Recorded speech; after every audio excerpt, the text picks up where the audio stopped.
All right, so today we're diving into something pretty mind-bending, and that is the mind-brain identity theory. It is a fascinating one. Yeah, and since you're a philosopher yourself, Yes, we can kind of jump right into the deep end here absolutely. and kind of skip over Philosophy 101. Yes, let's dive right in. So, This theory states that Mhm. everything you consider mental, okay. all of your thoughts, emotions, that aha moment you get when you're working on a problem or something like that, Yeah? are literally identical with physical states of your brain. Okay. Not just caused by them, but are those brain states. So let me just try to wrap my head around this. Sure. If I were to stub my toe and I get that really sharp pain, Yeah.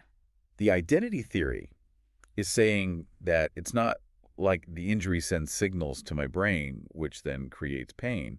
It's saying that pain just is the activity of certain neurons firing. Precisely. Okay. It's a very radical shift in how we normally think about the mind Yeah. as this ethereal thing floating above it all. Right. Instead, mental states are just physical happenings. Okay. They're just like a bolt of lightning is just an electrical discharge. So it's not about like a separate mind having pain. It's about a particular brain process that we've just labeled as pain because of how it feels to us. Exactly. Yeah. And I think that's one of the key insights here. Yeah, I see the appeal of that, like the Mhm. elegance of that.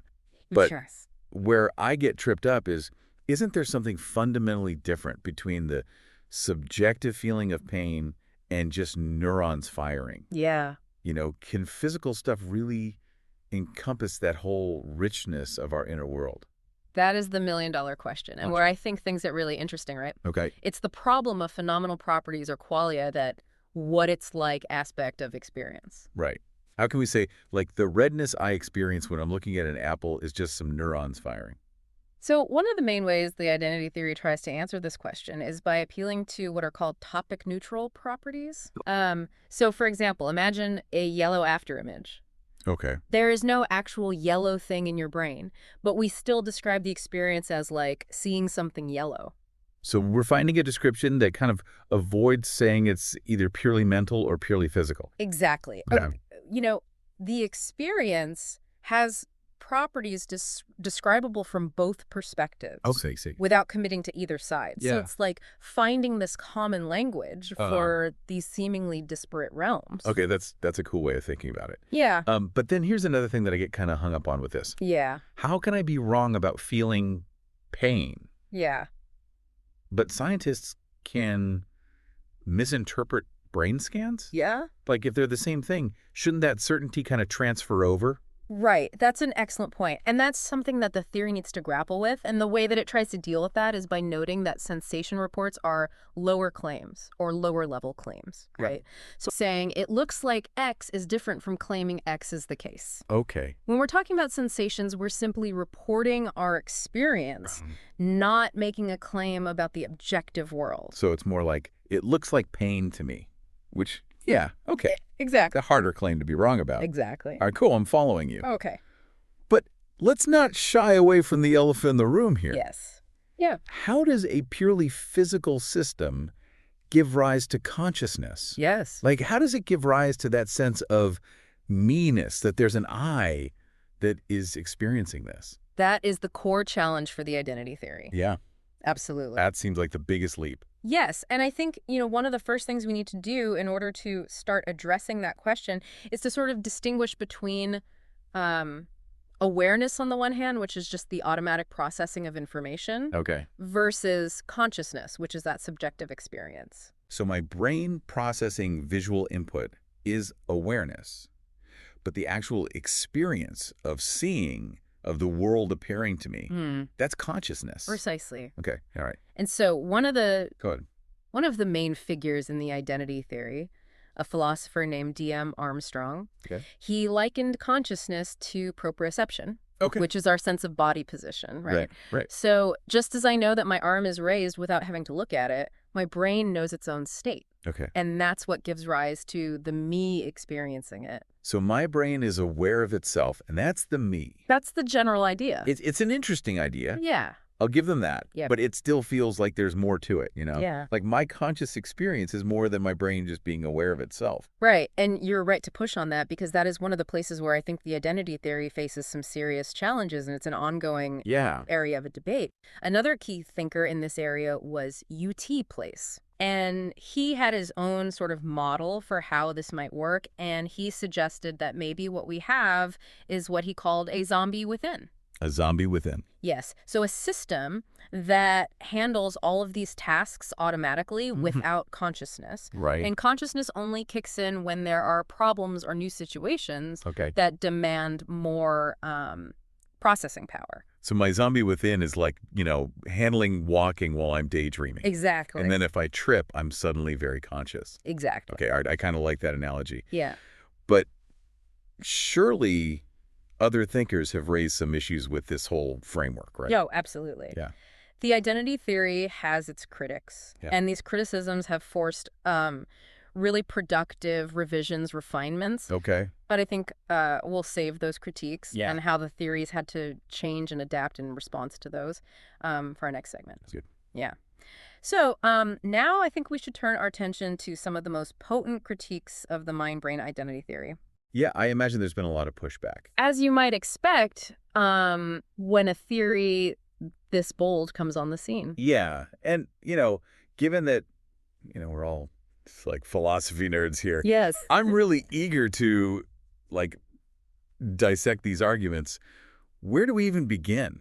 Well, I think there are two figures that really loom large Okay. in this critical response to the theory. And that's Saul Kripke and David Chalmers. Okay. Both of them are really raising profound questions about subjective experience and its relationship to the physical world, even though they come at it from very different angles. Okay, so let's start with Kripke. What was his main line of attack? Right. So Kripke's argument really revolves around this notion of rigid designators. Okay. It's a bit technical, but basically the gist is this. Okay. A rigid designator is a term that refers to the same thing across all possible worlds. Okay. So, for example, water always means H2O, no matter what.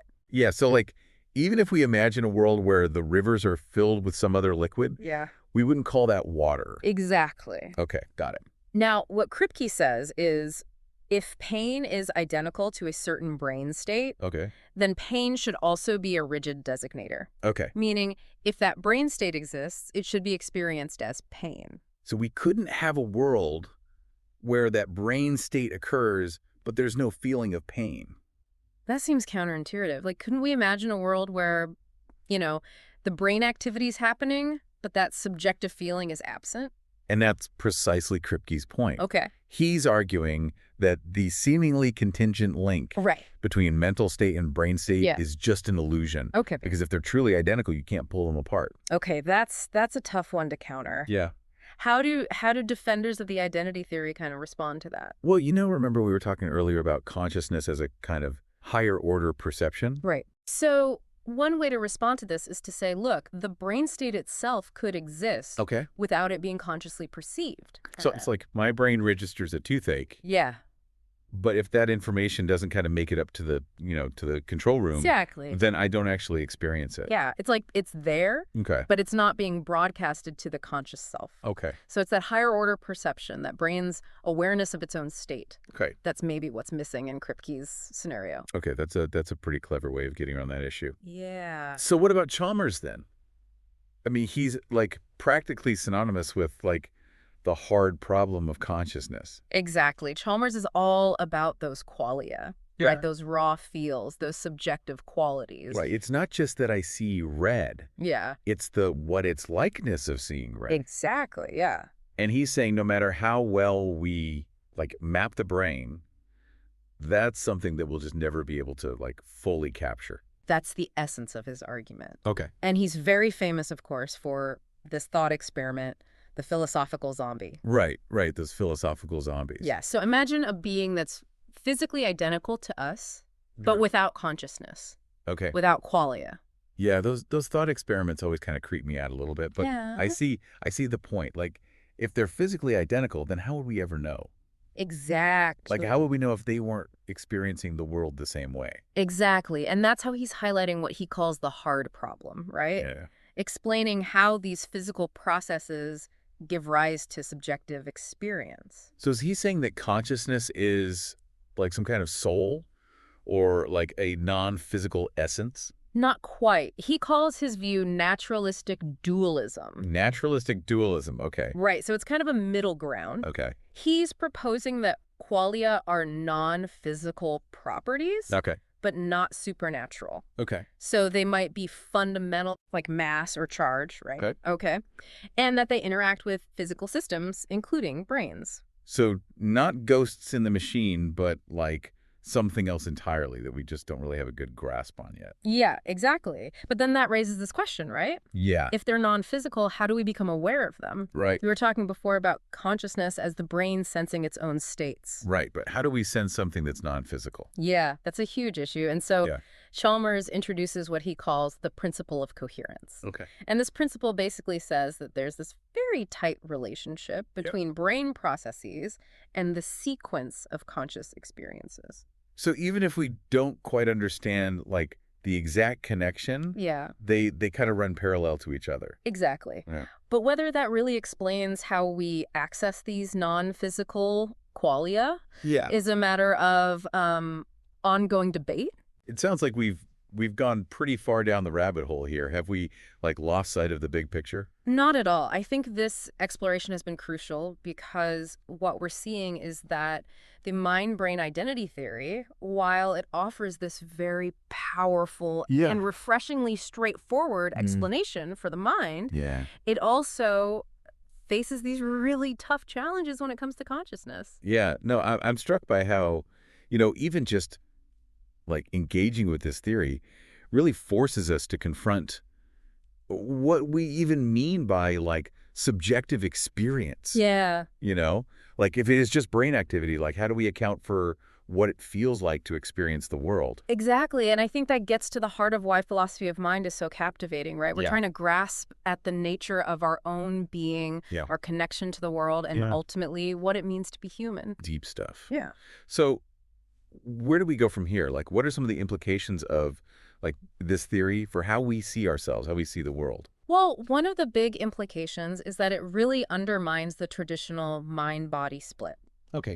If mental states are brain states, Yeah. then our thoughts, our feelings, our sensations Yeah. are not separate from the physical world, Right. but embedded in it. So we're not some ethereal soul like piloting a meat suit. Not according to the identity theory. Okay. We are embodied beings. Yeah. Our minds are inseparable Right. from the physical stuff that makes us who we are.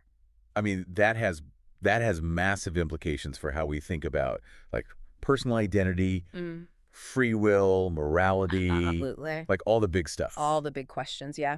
Another thing I think is really important is that it changes how we study the mind, Okay. right? If mental states are brain states, Yeah. then neuroscience becomes essential Okay. for understanding the mind. So philosophy and science need to really team up Exactly. to tackle these questions. Exactly. Wait, We yeah. need philosophers to define the concepts, analyze the arguments, wrestle with these big questions, Right. and we need the scientists to explore the brain, Yeah. provide that empirical grounding. So it's like a truly collaborative effort. Precisely. Yeah. It's amazing how a philosophical theory, like even one that's been, heavily debated and critiqued, Yeah. can have such a ripple effect, right? Yeah. It's shaped not only how we think about the mind, but also how we study it, Exactly. which I think that's amazing. And it's really paving the way for new discoveries and new ways of thinking about ourselves. But before we move on, I'm kind of curious about one more thing. Like Chalmers' view, Yeah. while it's intriguing, Yeah. it paints a pretty mysterious picture of the universe, right? Yeah. With these like non-physical qualia, like interacting with physics. It's a lot to process. Yeah, it is. But I think it leads to some pretty radical implications. Okay.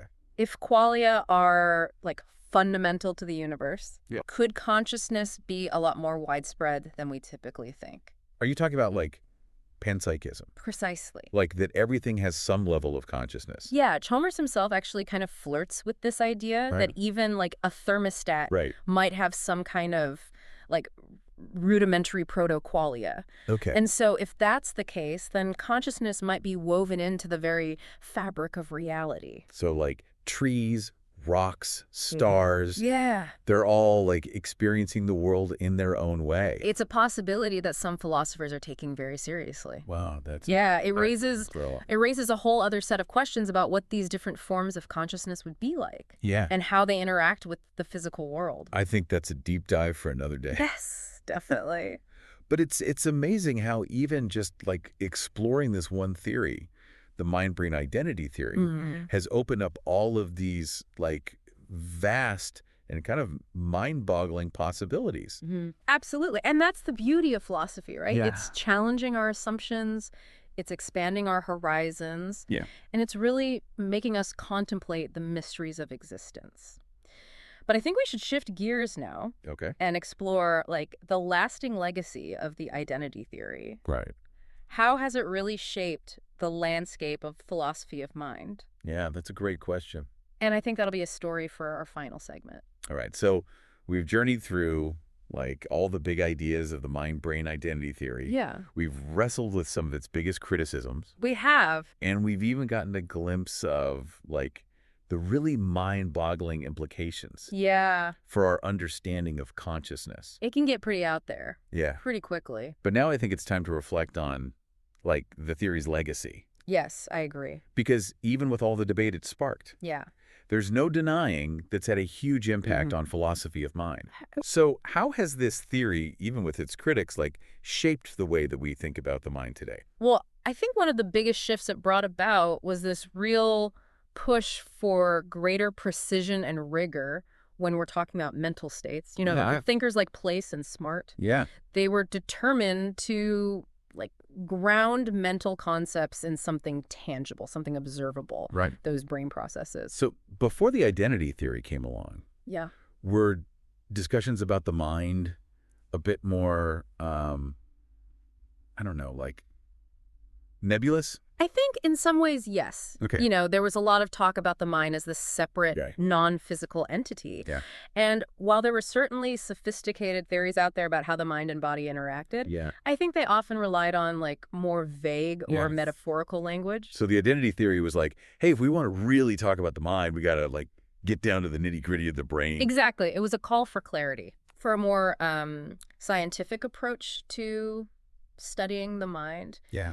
And even though the identity theory itself has faced, you know, some challenges, Yeah. I think that call for clarity has really resonated throughout the field. So even if we don't like totally embrace all of the claims of the identity theory, it's kind of pushed us to ask more precise questions Yes, and look for more rigorous answers. absolutely. It spurred philosophers to really grapple with these concepts like consciousness, Yeah. subjectivity, qualia, Yeah. in ways that could connect with, you know, scientific discoveries Right. rather than just sort of speculating from afar. It's like the identity theory built a bridge between philosophy and neuroscience, Yeah. even if that bridge is still kind of like under construction. Yeah, that's a great way to put it. It's led to this more like unified understanding of the mind. I think so. And we're seeing more and more collaboration Yeah. between philosophers and scientists, Yeah. leading to fresh insights, new avenues of research. Yeah. It's amazing how a philosophical theory, like even one that's been, you know, so heavily debated, Yeah. can have like this ripple effect, Yeah. right? It's shaped not only how we think about the mind, but also how we study it. Absolutely. And it's really like paving the way for new discoveries, which is pretty incredible. I think so too. So for our listener who's been with us on this, like deep dive into the mind-brain identity theory, Yeah. what's the key takeaway? Well, I think the central message here is that the nature of the mind, Okay. especially consciousness, Yeah. remains one of the deepest, Yeah. most challenging mysteries we face. No doubt. And the identity theory, while not without its flaws, Yeah. offers this compelling framework Right. for understanding the mind Yeah. as grounded in the physical reality of the brain. Right. But the conversation is far from over. Yeah. Exploring these questions, Yeah. grappling with the challenges, pushing the boundaries of our understanding, that's what makes philosophy of mind such a captivating It really is. and endlessly fascinating field. It's a good reminder that the quest for knowledge is a journey, not a destination. Even when we think we've reached an answer, Exactly. there's always like new horizons to explore. And who knows what incredible discoveries await us Right. as we continue to delve into the mysteries of the mind. This has been an incredible deep dive. It has. Until next time, Yeah. keep exploring and never stop questioning. Great advice.